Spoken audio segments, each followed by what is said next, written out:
Okay. I think she's going to start soon. No, she's going to start production soon. Yes, I think she will start production soon. Which one is correct? Is going to start or will start? ይሄንን ለወደፊትም እስከመጨረሻው እንዳትረሱ አድርጌ በጽሁፍ አስረዳችኋለሁ። ተከታተሉኝ። Welcome to this YouTube channel. This is Moresh English. የ2018 first round model exam English የተፈተኑትን ይሄ ሶስተኛ ቪዲዮ ነው። ከ100 እስከ 78 የነበሩትን ሰርተናል። አሁንም ለዚህኛው እንቀጥላለን ማለት ነው። አሁንም ከ77 ጀምሮ ወደ ኋላ እየሰራን እንሄዳለን። I went to the railway station at 2 o'clock but the train blank. You went is there past action ነው ማለት ነው. You're talking about past events. So I went to the railway station at 2 o'clock but ግን ምን ሆነ? The train blank. ስለዚህ ትሬኑን አላገኛችሁትም ማለት ነው። A already left, B already leave, C had already leave. ይሄ ፎርም ትክክል አይደለም። had ካለ ይሄ leave አይመጣም። እንደገና had plus verb one አይመጣም። ይሄ ግራመሩ ኖርማሊ ትክክል አይደለም። had already left is D. So which one is correct? እዚህ ጋር ፖይንቱ ምንድነው? ባጭሩ አጭር ወይ ነው የምነግራችሁ። I went to ያ ማለት he arrived at the station at 2 o'clock. I went to the railway station at 2 o'clock. ይሄ ፓስት ነው አይደለ? ከዚህ ፓስት አክሽን በፊት ትሬኑ ሄዷል ማለት ነው። ከዚህ ፓስት አክሽን በፊት he went there ወይም ደግሞ ይሄን በቀላሉ ለመረዳት I arrived ቢል ይሄ ሰው I arrived at the railway station. The train had already left ነው የሚሆነው። ይሄ ማለት arrived at when I arrived there ማለት arrived ራሱ ፓስት ነው አይደለ? ከዚህ ፓስት አክሽን በፊት ሌላ ፓስት አክሽን ሲኖር had plus verb 3 እንጠቀማለን ማለት ነው። ስለዚህ the answer is had already left ነው የሚሆነው። ይሄ በቀላሉ ለመረዳት ሌሎች ምሳሌዎችን መስራት ይችላልላችሁ። አንድ ብቻ ነው የምጨምረው before I came ሌላ ፓስት አክሽን ቢፎር ብያለሁ። ቢፎር አይ ኬም ራሱ ፓስት አክሽን ነው። ስለዚህ ከዚህ በፊት ሌላ ፓስት አክሽን ሳውራ ፓስት ኦፍ ፓስት ማለት ነው። አይ ትላላችሁ እዚህ ጋር I had talked to my friend ትላላችሁ ማለት ነው። I had talked to my friend። ስለዚህ እቺ my friend እቺ had talked እና came ሁለቱም ፓስት አክሽን ናቸው። Before I came here past ነው። I had talked to my friend ይሄም ፓስት ነው። ግን ከአንዱ ፓስት ሌላውኛው ፓስት ቀድሞ ይመጣል። ይሄ ፈርስት ቀድሞ የመጣ ነው። ይሄ ሰከንድ ቀድሞ ተከትሎ የመጣ ነው። ስለዚህ ቀድሞ የመጣውን በፓስት ፐርፌክት ማግለጽ ማለት ነው። The earlier action should be mentioned by past perfect, the second one with simple past ማለት ነው። ስለዚህ ይሄ ሰው I went to the railway station at 2 o'clock ማለት ከሁለት ሰዓት በፊት ግን ትሬኑ ሄዷል ማለት ነው። ትሬኑን አላገኙም but ይላል but the train had already left። ስለዚህ went ከማድረጉ በፊት ማለት በዚህ ሴንቴንስ አገላለጽ ማለት ነው። arrived ቢሆን ኖሮ that would be more appropriate። ስለማንኛውም ከዚህ ፓስት አክሽን በፊት ሌላ ፓስት አክሽን ስታወሩ the train had already left። ስለዚህ እሱ ከመሄዱ በፊት ነው ትሬኑ የሌለው። ለዛ ነው ስላላገኘው ነው but the train had already left የሚለው። so right ይሄንን በአፍተር ከሰራችሁት እየተግባባን ነው ለአንዳንዶቻችሁ ማለት ነው። በአፍተር please reconstruct this sentence using after።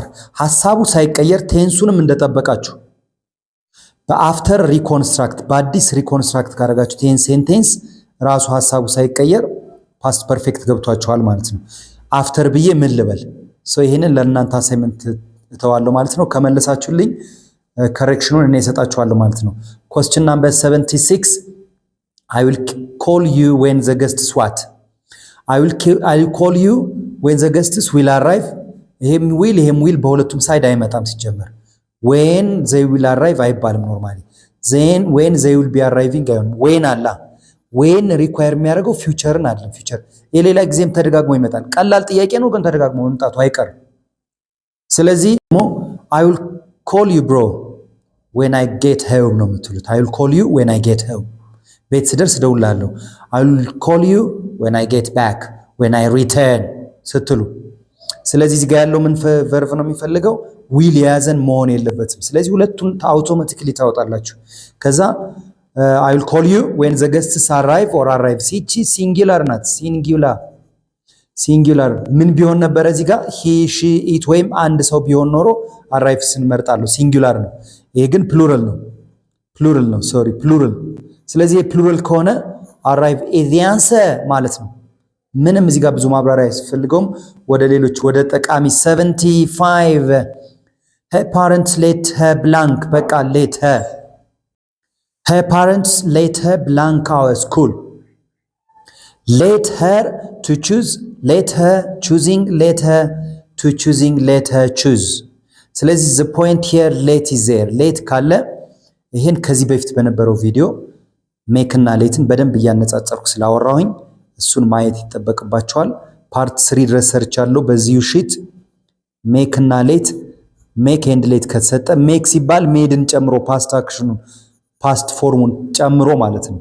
ቤር ኢንፊኒቲቭ ነው የሚወስዱት። ቤር ኢንፊኒቲቭ ማለት without to an infinitive without to የሌለው ማለት ነው። to የሌለው without to ስለዚህ her parents let her do ነው የምትሉት። her parents let her choose ነው የሚሆነው። so this is the correct answer። ስለዚህ ቤር ያ ማለት ነው he make me do ነው የምትሉት። make ማለት ፎርስ ያደርግ he makes me he made me wash the windows he made me ፎርስ አደረገኝ ማለት ነው። አዘኝ ማለት ነው። he made me wash he makes me wash the windows to wash አይሆንም ማለት ነው። ስለዚህ to choose አይሆንም ማለት ነው። choosing አይሆንም to choosing አይሆንም። ይሄ በጣም ቀላሉ ጥያቄ ነው፣ ግን ደጋግሞ ስለሚመጣ ፎርሙን እነግራችኋለሁ። make እና let ከተሰጠ ቀጣይ ምን አለ? ኦብጀክት አለ። ቀጣዩ እዚህ ጋር ያለው to የሌለው ቨርብ እያልኩ ነው። ሶ መልሱ choose ነው። good question number 74 the man has blank money the man has dash money that she can buy what she wants okay ይሄ ሞዴል ላይ ወጣ ነው ያወጣሁት አይደለም። ዘማን ብዬ ከጀመርኩ she አይሆንም he can buy what he wants ነው መሆን ያለበት። ይሄ በስተት ነው እንጂ ትልቅ ስተት ሆኗል። በስተት የተጻፈ ነው ራይት። ለማንኛውም the man has too much money that he can buy the man has such much money is that okay the man has so much money okay the man has such as much money ይሄን ኮምፕሊትሊ የሚወጣው አንደኛ ይሄ ነው አይደለም። ሁለተኛ ደግሞ ኮምፕሊትሊ የሚወጣው ማን ይሁን? the man has such much money such ቢኖር ኖሮ such ካለ ሌላ ሴንቴንስ ላይ such ፕላስ አድጀክቲቭ ነው የሚመጣው ፕላስ ናውን ነው የሚመጣው። እደግመዋለሁ such an arrogant girl rather such an arrogant girl ወይም he is such a wonderful boy ነው የምትሉት። it is such a nice question nice beautiful adjective የግድ ፎሎ ማድረግ አለበት እንጂ ማችን አይወስድም ማለት ነው። right too much money that he can buy too much ምን ማለት ነው ትርጉሙ? ሲጀመር እዚህ ጋር ዛት አለች። እንደኔ እንደናንተ ተፈታኝ በሆን ዛት ከማን ጋር እንደሚሄድ በዛ ቼክ በማድረግ ብቻ መመለስ ይቻላል። መልሱ ሶን ነው የሚሆነው። so much money አንብቡት። the man has so much money that he can buy what he wants so ከማን ጋር ነው አግሪ የሚያደርገው? ከዛት ሰችም አግሪ ያደርጋል፣ ግን እቺ ማች ስለገባች ነው። ከዛ ሁለተኛ ይቺኛውን ማብራራት አለብኝ። the man has too much money that to ቢሆን ኖሮ አሪፍ ነበር። to buy to manage መሆን አለበት። ይችን ግን ትንሽ ማብራሪያ መስጠት ስላለብኝ እንዲያርግ ይጽፋል። too much ከሆነ too much ከተጠቀማችሁ አንድ ነገር ምን ማለት ነው? too much too short too hot ካለ too hot sorry too tall too young ወይም ደግሞ he is too young to understand the lesson ካልኩኝ በጣም young ነው to understand the lesson that means he can't understand it እያላችሁ ነው። he can't understand it ማለት too young ካላችሁና too much ማለት something is beyond the limit excessive ነው ማለት ነው። ከመጠን በላይ ላለፈ ነገር ነው የምትገልጹት። ወይ more than necessary ማለት ነው። more than necessary ማለት ነው። ለዛ ነው ይችን ሁሌ የምንጠቀማት ሴንቴንስ አለች አይደለ? the tea is too hot to drink too for too እና ቱ የምትጠቀሙት አንድ ነገር ከመጠን በላይ ካለፈ። ስለዚህ he is too young to understand the lesson ማለት በጣም ያንግ ነው፣ እድሜው ገና ነው to understand። ስለዚህ he can't understand it እያላችሁ ነው በሌላ አነጋገር። ስለዚህ ቱን የምትጠቀመው ምን ሲሆን ነው? አንድ ነገር ከመጠን በላይ ነው ለማለት ስፈልግ ነው ማለት ነው። I hope you understand me። በሌላም ቦታ ስለምገልጽ ምንም ችግር የለውም። ለማንኛውም too much money በጣም ከመጠን በላይ መኒ ስላለው that he can buy አይደለም ፎርሙ የሚፈልገው። ሲጀመር ዛትም ማንን ነው የሚያስፈልገው ያለው? so much money ዛት ነው። he has or the man has so much money that he can buy what he wants is the correct answer። ቱቱን ለፈለጋችሁ ግን አንድ መጨመር ሊያስፈልግ ይችላል። like he has too much money በጣም በዝቶበት ከሆነ he has too much money ብላችሁ to manage ማድረግ አልቻለም ማለት ነው። he has too much ከመጠን በላይ ሲያልፍ he has too much money to manage በጣም በዝቶበታል ማለት ይሄኛው ትርጉም ምን ይሆናል ማለት ነው? that he can't manage it ማለት ነው። እንዲቀላችሁ ይሄን ፎርም ግልጽ ላሉላችሁ ተማሪዎች ነው እያወራ ያለው። too hot to drink የሚለውን ማስታወስ ነው በቃ። the tea is too hot to drink ማለት መጠጣት አልቻልኩም ማለት ነው። it is so hot that I cannot drink it ማለት ነው። ይሄን ፎርም ካይታወሳችሁ ይሄንን በቀላሉ ማስታወስ ይቻላል ማለት ነው።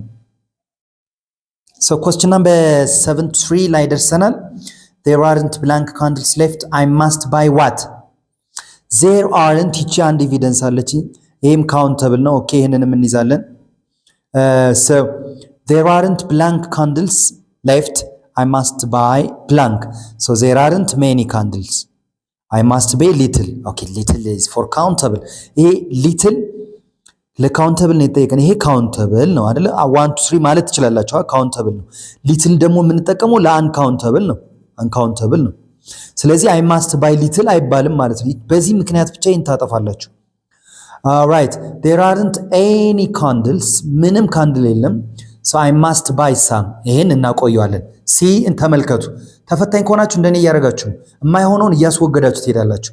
I must buy sorry there aren't some candles there aren't እና some ሊሄዱ ይችላሉ አይችሉም? ለምን? some always goes with positive statement. all right ቀጣይ ምን ይላል? there aren't many candles left I must buy any what does my I must buy money ይቺ ትክክል አለች ማቀማመጧ ሲጀመር። so there aren't many እንኳን many ቢያንስ ለካውንተብል ስለሚሆን ብትሉ I must buy any what does mean I must buy የሆነም ልገዛ ፈልጋለሁ የተወሰነ ቁጥር ስትሉ ፖዚቲቭ የሆነ I must buy some ነው መባል ያለበት። ስለዚህ ይሄ ኔጌቲቭ ከሆነ ደግሞ there aren't any ምንም የለም ስትሉ any candles so I must buy some. so the answer is this one. it should be like that. I hope you understand me. ግን እቺ ሌላ ቦታ ጥያቄ ስለምትመጣ እንዲህ አድርጌ ያስረዳለሁ ማለት ነው። this very important. any የሌላ ቀን የሚመጣ ምንድነው?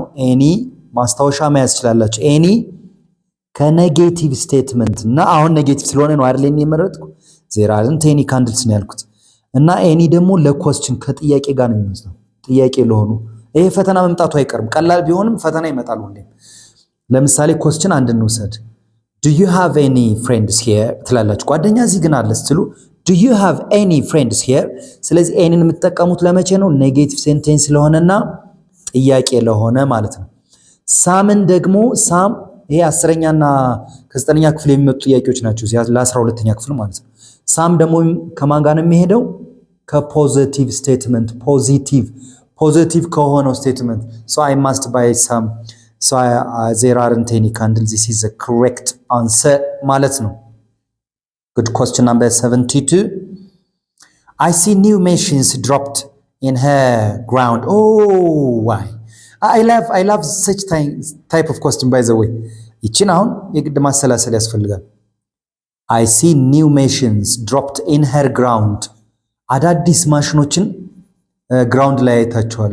እዛ አስቀምጣለች። so I think she blank production soon የሚላል a she starts production soon she will start production soon she may be starting maybe ታወጣላችሁ። ጎበዝ ተማሪ ከሆናችሁ እየቀነሳችሁ ሂዱ። አሁን ማሰብ ያለብኝ ይሄ ለፊውቸር አክሽን ይሆናል። ለምን አሁን አስረዳችኋለሁ። ይሄ ለፊውቸር አክሽን ዋናው ስራውም ነው is going to is for future action ለfuture action ሆነው ግን ሶስቱም ይለያሉ ይሄንን ቀስ ብዬ በወረቀት አስረዳችኋለሁ ተከታተሉ okay I think she's going to start soon no she's going to start production soon whereas I think she will start production soon which one is correct is going to start or will start ይሄንን ለወደፊትም እስከመጨረሻው እንዳትረሱ አድርጌ በጽሁፍ አስረዳችኋለሁ ተከታተሉኝ ስለዚህ ጥያቄያችን ምንድነው አንደኛው ማንን ነው ኮምፔር የምናደርገው she will start እና ሁለተኛው ደግሞ she's going to start is going to start ይህ ማለት ነው be going to form ይባላል ይሄ ለሌላ ቀንም እንዳትረሱ ያርኩ ነው እየጻፉ ያለው be going to ማለት ይሄ is am ወይም are ሊሆን ይችላል ማለት ነው they are going to start she's going to start I'm going to start የሚለው be going to tense ይባላል አይደል tense be going to ነው ይሄ ደግሞ she will start ይሄ simple future tense ነው ከድሮም ጀምሮ የምናውቀው ማለት simple future tense future የሁለቱን ልዩነት ካወቃችሁ ሁሌም ስለሚጠየቅ እንዲህ አድርጌ በቀላሉ አስረዳችኋለሁ ለምሳሌ የጓደኛችሁ እናት ሆስፒታል ናት then he says ልጁ ምን አለ my mom is in hospital አለ my mom is in hospital እና እናንተ ካልሰማችሁ ሆስፒታል እንደዚህ ሲል በሁለት መልኩ ይመለሳል ይሄ እናንተ መረጃው ካላችሁ your sister told me your sister told me ይሄ ልጅ መረጃ አለው ማለት ነው your sister told me yesterday ካለ መረጃ ያለው ሰው ነው ስለዚህ mom is in hospital ሲል your sister told me ብሎ I blank visit her ሌላኛው ግን የማያውቅ ጓደኛችሁ ይሄ ለምሳሌ አንደኛው ጓደኛ ነው እንደዚህ ሁለተኛው ደግሞ ምን ሊል ይችላል ምንም መረጃ የለው my mom is in hospital what ብሎ ድንገት ብሎ ማለት what ብሎ I blank visit her tomorrow ቢል የትኛው ነው will visit የትኛው ነው is going to or I'm going to visit የሚሆነው እሱ የእናንተ ስራ ይሆናል ማለት ነው